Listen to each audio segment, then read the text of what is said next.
todo el público que nos ve. Desde Jurisdictio, Asociación de Derecho Procesal de la PUC, es un gusto darles la bienvenida a nuestro ciclo de entrevistas organizado por Procesalia, nuestro portal jurídico. En esta oportunidad nos encontramos con el doctor Rafa Velázquez Meléndez, quien es socio fundador del estudio RVM Abogados. Además, cuenta con más de 20 años de experiencia como abogado, perito experto y árbitro en distintas causas vinculadas al derecho constitucional, derecho administrativo, contrataciones con el Estado y derecho civil. De parte de Jurisdictio, la Asociación de Estudiantes y Egresados de Derecho Procesal de la Católica, les damos nuestro más sincero agradecimiento por su presencia el día de hoy. Y bueno, esta entrevista contribuye a cumplir nuestro principal objetivo, que es la difusión del derecho procesal de manera más accesible y comprensible al público en general. Muchas gracias, doctor, y damos con el inicio de las preguntas. Doctor, como pregunta introductoria, nos gustaría consultarle cómo usted recibe esa invitación de participar en un espacio de debate y reflexión acerca de los temas más importantes sobre el sistema de justicia peruano y derecho procesal. Bueno, siempre he sido seguidor de instituciones académicas en torno a procesal, que es lo que veo. Desde las épocas de la Universidad de Lima, que promovía estos eventos a través de otras revistas, el doctor Adrián Simons, la Universidad Católica, a través del doctor Monroy, también de su revista. Por eso, y que había hace mucho tiempo no salen los números, por eso me gustó mucho la idea de que tenga una sección de procesal, que lamentablemente no había una revista. De hecho, había una revista también, creo, de la Católica, creo, Proceso y Justicia, que dejó de editarse hace muchos años, pero son 4 números nada más. Entonces siempre he estado atrás o interesado en los temas de procesal, sobre todo por las cosas que cuando me enteré que había la asociación de procesal, y me invitaron, no tenía más que decirse, ¿no? Me interesa el tema, escribo sobre el tema, así es que, y es necesario, ¿no? Entonces, por eso me interesa participar en la revista. Perfecto, entonces usted cuenta con un espíritu académico ya de antaño y precisamente, bueno, le agradecemos por poder contribuir con su participación a este espacio que también busca seguir con ese legado, ¿no? Buscamos seguir con el legado y dejar huella en la facultad, ¿no? Tanto para como proyección social, pero también como producción o un aporte al mundo académico. Bien, doctor. Ahora, aproximándonos al tema de su artículo, me gustaría preguntarle acerca de cuál es su postura acerca de la prohibición establecida en el artículo 62.1 y 2 acerca del pronunciamiento sobre el fondo de la controversia frente al derecho a la debida motivación. A ver, el 62.1 de nuestra ley de arbitraje es una creación propia. O sea, todos saben que nuestra ley de arbitraje toma como referente a la ley modelo CENOSMI, que no tiene una cláusula similar. En el mundo arbitral se entiende que los jueces no deben revisar el fondo. Es como que una práctica consolidada. Pero nuestro legislador, el doctor Cantuarias, para ser más preciso, que redacta el anteproyecto, quiso ser aún más preciso, ¿no? No solamente prohíbe revisar el fondo, que está bien, ¿no? Sino que incluso va más allá, dice, no solamente se prohíbe revisar el fondo a los jueces de revisión, en vía de anulación del laudo, sino calificar el contenido de lo decidido, ¿no? Entonces es mucho más amplio, o sea, es una prohibición que trata de abarcar todos los espacios. O sea, su propósito es abarcador, ¿no? Quiere evitar de cualquier modo, directo o indirecto, que exista una revisión de fondo. ¿Ya? Por eso, cuando se intenta una revisión de fondo de manera indirecta, vía control de motivación del laudo, me parece que se contraviene una prohibición expresa. De hecho, el trabajo que hice sobre el tema desarrollé un poco, ¿no? Lo que se hace para revisar el fondo de manera indirecta, no directa, repito, porque quieren eludir el 62, es decir que el laudo tiene vicios de motivación, ¿no? Y como son vicios de motivación, no estás revisando en estricto el fondo, lo que es falso en realidad. Hay que tenerlo de frente para darse cuenta que es una revisión de fondo, al final de cuentas. Revisar la motivación es precisamente revisar el fondo. Entonces, ¿cómo al inicio, cuando recién salió la ley, de hecho, los jueces fueron renuentes, los jueces de anulación del laudo, fueron renuentes a admitir el control de motivación o tramitar o declarar fundadas demandas contra laudos por vicios de motivación. Fue el Tribunal Constitucional que abrió la puerta. Entonces yo estoy de acuerdo con el 60, que es donde le va la pregunta, con el texto del 62.1. Con lo que no estoy de acuerdo es que cómo se viene interpretando esto, cómo se ha venido flexibilizando esta prohibición, ¿no? A pesar de que el texto, como he dicho, la prohibición pretende ser abarcadora, lo que han hecho en la práctica la jurisprudencia del Tribunal Constitucional, principalmente, ha tratado de reducirse los alcances del texto de la prohibición a través de una cuestionable, después entramos a eso si quieren, interpretación sobre el control de motivación del laudo. Entonces nada, estoy de acuerdo con el 62.1, básicamente. Ahora, doctor, respecto al rol endoprocesal de la motivación de los laudos, nos gustaría saber un poquito a qué usted se refiere con esta función, ¿no?, de la motivación, y en qué se diferencia del derecho a la impugnación u otros derechos vinculados a, más que nada, el aspecto jurisdiccional, ¿no? Claro, a ver, en el trabajo que publiqué hace poco, trato de averiguar, el propósito del trabajo es tratar de averiguar hasta dónde la motivación es exigible en la vía arbitral. Entonces, para averiguar eso hay que entender cuál es el rol de la motivación, qué función cumple, ¿no? ¿Para qué está? Entonces, ahí pongo, antes no era exigible la motivación, simplemente bastaba con la decisión del rey para tener, por justa o injusta, o por existente o inexistente, una decisión. Después, con la democratización de los estados, se exige que quien decida, porque el rey empieza a delegar sus potestades, se exige que quien decida justifique sus decisiones, las motive, de manera que cuando aquel afectado con la decisión cuestione esa decisión, el juez pueda tener en cuenta, el rey, pueda tener en cuenta cuáles han sido las razones para atender o desatender el pedido de los administrados o de los justiciables. ¿Ya? Entonces ahí es donde empieza a verse cuál es el rol de la motivación. Tiene dos roles posibles, o sea, tiene varios, pero los cuales destacan dos, ¿no? El más interesante es el rol endoprocesal y es el más fácil de darse cuenta, que es el rol al interior del proceso, al interior del litigio, ¿no?, entre las partes del litigio. Entonces, ¿por qué alguien tiene que motivar sus decisiones? Porque así quienes han participado del litigio saben por qué han ganado o perdido el caso. Entienden, o al menos acceden a las razones que tuvo el decisor para atender o desestimar lo que han pretendido. Si no están de acuerdo con estas razones, tienen la existencia de esta motivación, le permite cuestionarlas, impugnar, el derecho a impugnar. ¿Ya? Ese es el rol clásico, si se quiere, el rol que existe en todo tipo de procesos. ¿Ya? Trascendente a la vía administrativa, judicial, constitucional, arbitral. Indiscutible en todas las vías. El rol del procesal es esencial. El que no es trascendente, no aplica en todas las vías, es el rol extraprocesal, ¿ya?, que es la necesidad de que la población, la sociedad, conozca la decisión que han tenido los jueces. ¿Ya? Este rol extraprocesal está pensado más como una función de legitimación social, ¿ya?, de que la sociedad conozca y juzgue el valor, la certeza o corrección de lo que han decidido los jueces, sin necesidad de que seas parte del proceso. Por eso es extraprocesal. ¿Cuál es el fundamento constitucional de esto? ¿No? La Constitución dice que el poder para administrar justicia emana del pueblo. Bueno, pues si el poder para administrar justicia emana de él, tiene que tener acceso a las razones dictadas por el juez, usadas por el juez para el momento de administrar justicia.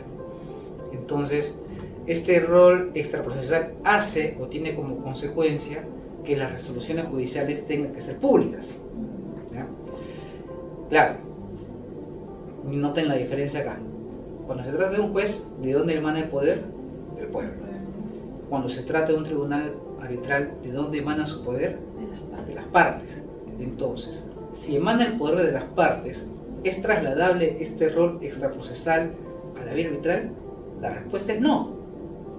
Esa es la razón, después podemos ahondar en eso, esa es la razón por la cual las partes, que son las que tienen la potestad, la que da la potestad a los árbitros, pueden pactar que un lado sea no motivado, mientras que lo otro, en la vía judicial es impensable una resolución judicial no motivada, aunque las partes lo pacten, serían inconstitucionales.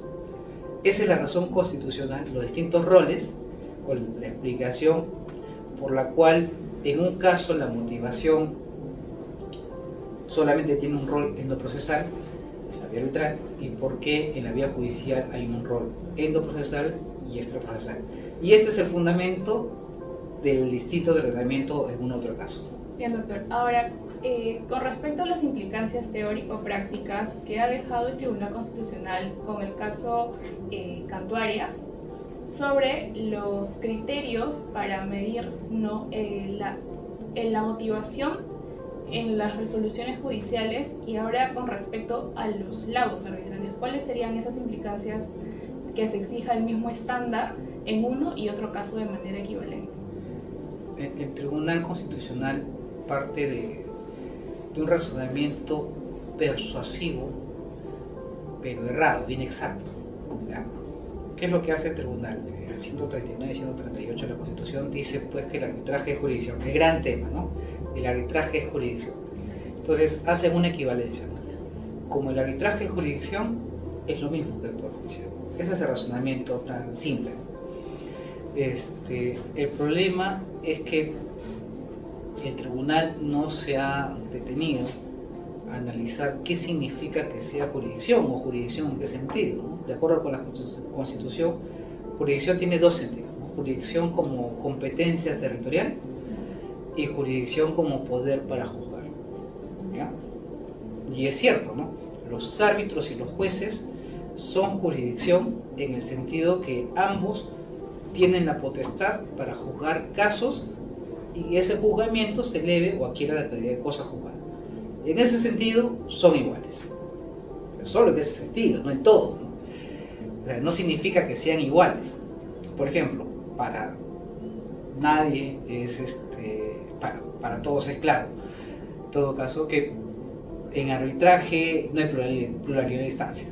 En sede judicial sí, en arbitraje no hay duda, no hay pluralidad de instancias. Que en arbitraje hay confidencialidad, mientras que en el Poder Judicial hay publicidad. Para todos es claro. Entonces, es claro para todos que arbitraje y Poder Judicial y jueces no son iguales, son distintos, hay cosas distintas. ¿En qué coinciden? En que ambos ejercen potestad para juzgar con calidad de cosa juzgada, nada más. Bueno, esa es la primera parte. ¿Ya? Ahí viene la segunda parte de tu pregunta. Lo que hacen esta equivalencia sin distinciones que hizo el Tribunal Constitucional te lleva a decir, bueno, como los jueces tienen el deber de motivar, el deber ineludible de motivar, los árbitros también tienen el deber ineludible de motivar. Claro, dicen, el santo santorum de los derechos es el debido proceso y el deber de motivación. ¿Cómo no va a haber deber de motivación en la vía arbitral? Casi ni se razona y dice, si hay debido proceso, hay motivación. Que no es exacto tampoco, como les decía hace rato. Mientras el deber de motivación en la vía judicial tiene rango constitucional por este fin extraprocesal, en el arbitraje tiene rango endoprocesal, emana del poder de las partes, entonces es disponible. Y si es disponible y es de rango legal, entonces las partes, de hecho la norma lo consagra así, las partes pueden pactar que existe un laudo sin motivación. O sea, como es disponible, no es una garantía constitucional. ¿Ya? Entonces, si el estándar de motivación, o la existencia de motivación, e incluso el estándar de motivación, puede depender de la voluntad de las partes, no se puede trasladar sin más el deber de motivación judicial a la vía arbitral. Yo lo que le digo usualmente cuando hablo de estos temas es, ya, supongamos que me equivoco, ¿ya? Que es una posibilidad obviamente que es Estoy sesgado por mi defensa del arbitraje, a pesar de que a mí me gusta el derecho procesal, me gusta el constitucional. Imaginen que tengo un sesgo, ¿ya? Y que trato de defender una posición favorable al arbitraje por sobre la vía judicial. Entonces, para certificar, o para, como hacen los que manejan argumentación jurídica, veamos qué respaldo tengo en lo que digo, ¿no? Vayamos al derecho comparado, ¿no? Bueno, en Francia, ¿ya? ¿Qué es lo que ocurre en Francia? En su regulación también existe la prohibición de que los jueces revisen el fondo, tal cual, igual que nosotros, cheque. A la vez, los franceses tienen una norma que sí habilita el control por falta de motivación, ¿ya? A diferencia de nosotros, que lo hemos inventado por vía pretoriana, ellos en su Código Civil, en 1492, dice que hay control, en vía de anulación, control por falta de motivación del auto. Entonces, incluso más garantistas que nosotros, ¿ya? Ellos con su legislador. ¿Cómo interpretan ellos esto? ¿No? ¿Cómo interpretan sus tribunales que ven apelación y su corte de casación? ¿Ya? Entonces, ellos dicen que basta con que no exista, con que exista una motivación, incluso si esta es contradictoria, defectuosa o implícita a veces, basta con que exista esta motivación pobre, ni siquiera, no se atreven a revisar la motivación, simplemente dicen, bueno, si la motivación está mal no me importa, basta con que digan que 1 más 1 es 3, aunque esté mal la operación, yo digo que hay motivación y no controlo el laudo. Así lo interpretan ellos. Ahora vayamos a España. España, en su norma, también se prohíbe revisar el fondo, y al igual que nosotros, no se habilita el control de motivación, el control de laudos por falta de motivación. A pesar de eso, algunas cortes superiores, allá le dicen, creo que están las provinciales, si no me equivoco, empezaron a anular laudos por vicios de motivación. Esto de ahí llegó en vía de amparo al Tribunal Constitucional Español, y el Tribunal Constitucional Español dice lo que les digo: en vía arbitral, la motivación de laudos es un asunto de mera legalidad, no es un asunto de constitucionalidad. Entonces, no es que esté loco, ¿no? O sea, existen razones para decir de que nosotros nos estamos excediendo, estamos dando rango constitucional, el Tribunal Constitucional está dando rango constitucional a aquello que no tiene rango constitucional, y eso es lo que genera todo este error. El Tribunal Constitucional, al presumir, sí, con una motivación muy mal, al presumir que el arbitraje y el deber de motivación, el deber arbitral, tienen la misma intensidad o el mismo grado o el mismo rango que en la vía judicial, comete el error de trasladar las garantías del deber de motivación tal cual a la vía arbitral, sin este razonamiento previo, ¿no? Entonces no es que me esté inventando, así es como se lee la norma. Entonces, esto nos ha generado un montón de problemas, porque si se empiezan a controlar el laudo, la motivación del laudo, se está controlando el fondo del laudo, y eso desincentiva el arbitraje, porque ¿para qué voy a pactar un arbitraje que evita a los jueces si al final los jueces van a terminar revisándolo? Entonces hace o perjudica y daña mucho al arbitraje. Ahora le cedo el pase a Valeria Gamboa. Doctor, bueno, para iniciar con la cuarta pregunta, voy a hacer referencia al uso del artículo 63, inciso 1, literal B, de la ley de arbitraje, que habla sobre las causales de anulación del laudo arbitral.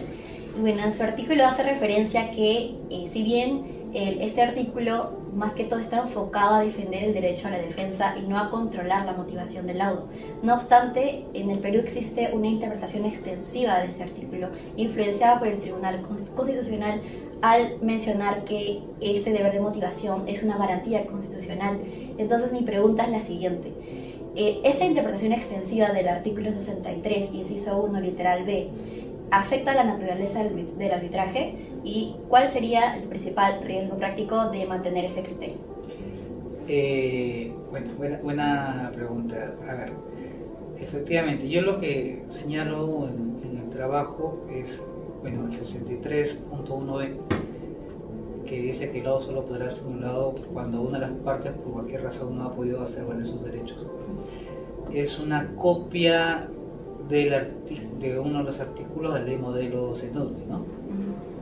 que en su versión en inglés es más precisa que en la traducción en español. O sea, dice que se agravia, el laudo es nulo cuando se agravia el derecho de defensa en su manifestación de derecho a ser oído, a postular o responder a alegaciones, en participar en audiencias, en presentar pruebas. Básicamente en tu posibilidad de participar en el arbitraje. Lo que te da una idea de que en realidad solamente es derecho de defensa. ¿Qué es lo que dice?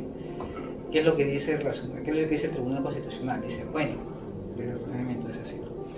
Bueno, dice, como acá se está protegiendo el derecho de defensa, eso significa que se está protegiendo el debido proceso.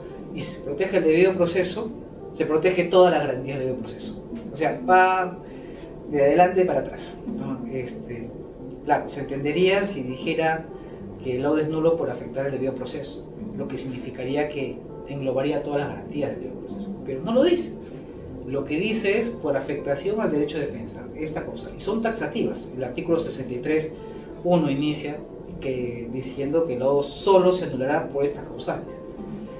No dice se anulará por estas causales y las otras más. Entonces, hay una indebida interpretación extensiva de una norma que claramente tiene una naturaleza restrictiva. En principio, de una interpretación legal está mal lo que ha dicho el Tribunal Constitucional. Y segundo, lo que hace el Tribunal Constitucional al dar esta interpretación extensiva contraviene el 62.1 de lo que hablamos hace un momento, ¿no? Que es la prohibición de revisar el fondo de lo laudado de manera directa o indirecta.